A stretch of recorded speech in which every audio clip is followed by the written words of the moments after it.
Hi everyone, Matthew DeSantis here with NYRA Bets along with my colleague Kaylie Shapiro, and we're here after a very long and very fantastic Whitney day, highlighted by the Whitney Stakes. And what a performance from Sierra Leone. Got the job done in Saratoga for the first time, winning a thrilling stretch run over Highland Falls. Kaylie, what were your initial thoughts and takeaways from this big race? Well, starting off in the paddock, as soon as I saw Sierra Leone, I kind of knew it was over. I mean, every single time you look at that horse in person, you're probably going to end up betting him. He looked like a man amongst boys in that field.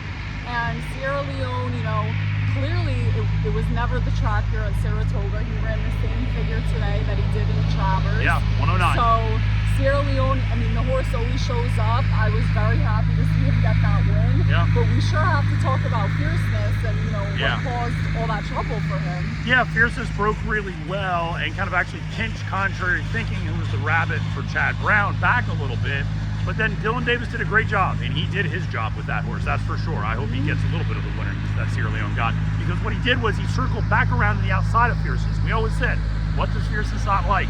Horses to his outside. And that's the whole race up for us. Circled around to the outside and cut in front of him. Now he ended up clearing off by several lengths, so it wasn't that big of a deal in terms of the race flow. But you could tell just in that moment, being outside of Sierra Leone and then cutting in front of him, Fierceness, it kind of bothered him. And when he came to the top of the stretch, on one hand I thought Fierceness was still loaded. Johnny hadn't asked him for anything. He got up to the front, but the second he asked him, it wasn't there, and you saw Highland Falls and Sierra Leone loom up on him. He knew it was over at that point. Johnny just, you know, kind of let the horse gallop out. Wasn't going to use the horse up too much coming down the stretch, but huge effort there from Sierra Leone, who's going to now try to be a back-to-back Breeders' Cup Classic winner, and that's going to be a really impressive show. And I will say, I mean, the horse could not have looked any better. I mean, he was dappled up, Colt looked immaculate. So he's just a very good-looking horse and a very talented horse, and he's sired by Gunrunner. And we know those tend to get better with age. I mean, we might not have even seen the best of Sierra Leone. I really think we have not. So I think we could see him overseas, maybe even next year. Certainly. That'd be a lot of fun. Hopefully, you know, in the Classic, obviously. Now he's in, so that's really exciting for him to go and defend his title there. But, you know, both of us were thinking Fierceness drawing to the outside that he might have a clear path. It looks like he'd have a pretty good shot at working out a clean trip. And especially the fact that contrary thinking drew to his inside. It was hard to imagine a way that you could mess that up. But Chad Brown, you know, that was really smart. Yeah, it was. He sent that 8.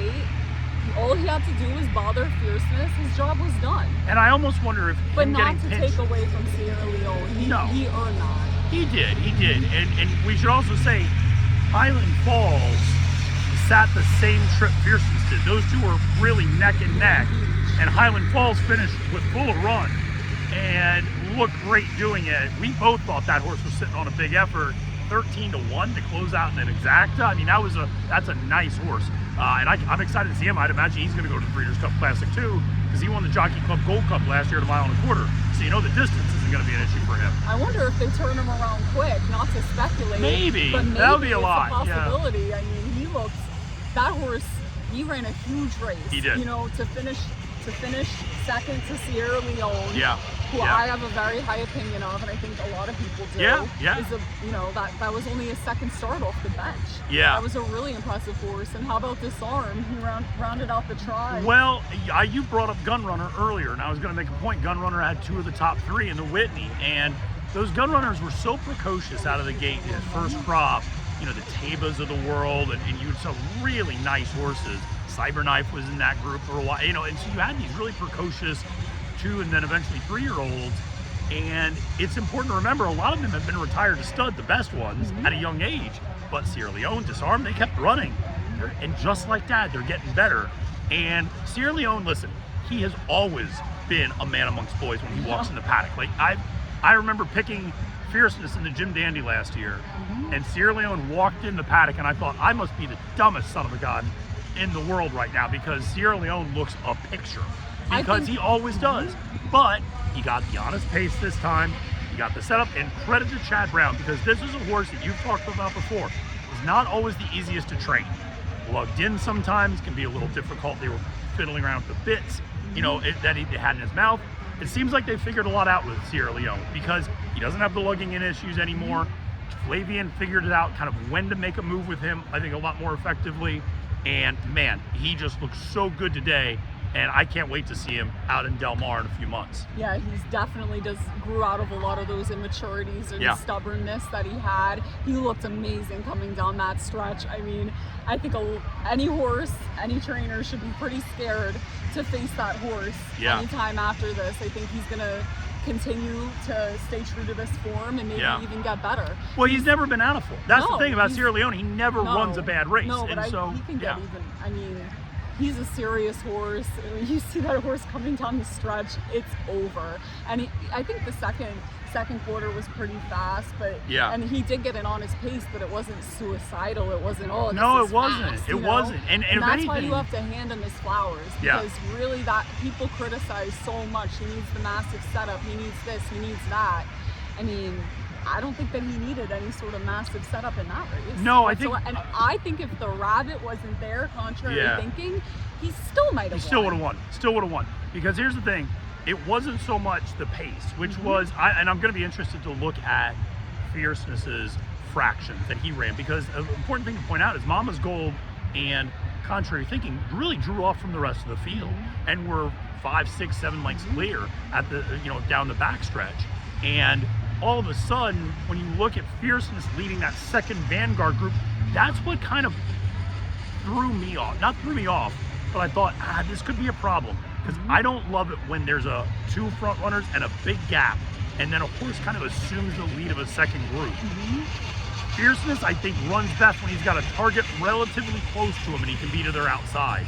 And that wasn't the setup. And I wonder if Johnny maybe, or the horse just overexerted itself a little much. But I agree with you. Even if Contrary's Thinking's not in that race, Mama's Gold runs those fractions. And I think, ultimately Sierra Leone still gets the job done. Like I said, huge effort from Highland Falls, huge effort from there, big effort from Disarm, who always seems to turn in good efforts up here in Saratoga. He did. He did. And he was on better behavior today, we'll just say, in the paddock than sometimes he is. If anybody's ever seen Disarm in the paddock, it's a bit of a show. But, I mean, it is. Let's not be honest. So that's good. We'll cover your eyes. And so, no, it's, listen, it's going to be a lot of fun to talk more about this race. But more importantly, it sets up for the Breeders' Cup Classic. We talked about this on our way back from the Haskell in terms of journalism, going back out to the West Coast and sovereignty and all of that. Well, you got sovereignty, you got journalism, okay? Then you got Sierra Leone. Maybe Mindframe now is pointed towards the Classic instead of the Mile. You never know. And you still got Forever Young. You got Nysos out there. I mean, this is Highland Falls is probably going to go there. That's a loaded Breeders' Cup Classic field. In my opinion, the rank, I mean, you can't really rank them now. You have to wait to see the rest of the year. I think Sovereignty is going to put on a huge show on Travers Day. Yeah. But right now, I'm just going to say the top 3 in my mind, it would be Sovereignty, Sierra Leone, and Journalism. Yeah. I hate to say it. I mean, that horse, when he's closing, he's closing. Yeah. There's no standstill with him, and when he starts rolling, he's off. Yeah. Sierra Leone. And it'll be interesting. Scary. Yeah, it'll be interesting to see who else draws into the Breeders' Cup Classic too, because the thing is, you just listed 3 horses that come from off the pace. And last year, of course, we got that really fast fractions with Dermasotogake and Fierceness and others. It'll be interesting to see how many front-end speed horses are at Del Mar, a track that notoriously usually holds up front-end speed pretty well. But obviously when you go 109 and change to the 6 furlong mark in a 1.25 mile race, it's going to fall apart, which is what happened. But it'll be interesting to see kind of, and that's where a horse like Magnitude is running in the Travers. Listen, you and I think, are in agreement with our relative opinion of that horse, and we'll talk more about that as we get to the Travers. But horses up on the front end, there's not a ton of them. Nysos, I think, could be pretty dangerous in that group, but that horse can rate as well. So I didn't forget about that horse. Yeah, and Forever Young. And Sovereignty has the biggest advantage of all. What's Think that? about it. He's the most versatile. He is. No, he's shown the ability to lay close. Much anywhere. He so, can. That's the one thing. We have to wait and see how the rest play out, but I'm so excited about this group of older horses. And also just when they all meet in the Classic, it's going to be incredible. I think so too. And listen, you can see it up here. We had 42,316 people here at Saratoga today. That's not a bad crowd. And yes, the weather was beautiful. That helped. What also helped is people know Fierceness. People know Mindframe. People know White Abarrio. These are horses that people have come to know over the last couple of years. There's fandom around it. When Sierra Leone's coming down the stretch, you hear the roar. People screaming for Fierceness, screaming for Sierra Leone, screaming for Highland Falls, screaming for Disarm. Horses that people have gotten to know because they run up here, they run big races up here. This is what horse racing is all about. This is what the older division has been lacking the last few years. I'm just so excited for it. I can't wait to get to Del Mar. You're 100% right. That's a great point. There's really nothing like being in Saratoga and when you see these types of horses meet here, the crowd, the energy, everything about it. And I think the next month is going to be even better than the first month. So super exciting, and I think so can't too. wait for the rest of the meet. I can't wait for it either. We had some great efforts on the undercard as well. Some very promising 2-year-olds, deterministic, punching his ticket. That made me really happy. I Made love me so happy. deterministic, and you know that horse. I feel like a dummy for not putting him on top The because same, you know. his Manhattan. His Manhattan was so good, and I love the cutback, and very good. But listen, we're running out of batteries on the phone, so we're gonna sign off. But folks, thanks so much for tuning in. Make sure to play all the great Saratoga races right here on NYRA Bets.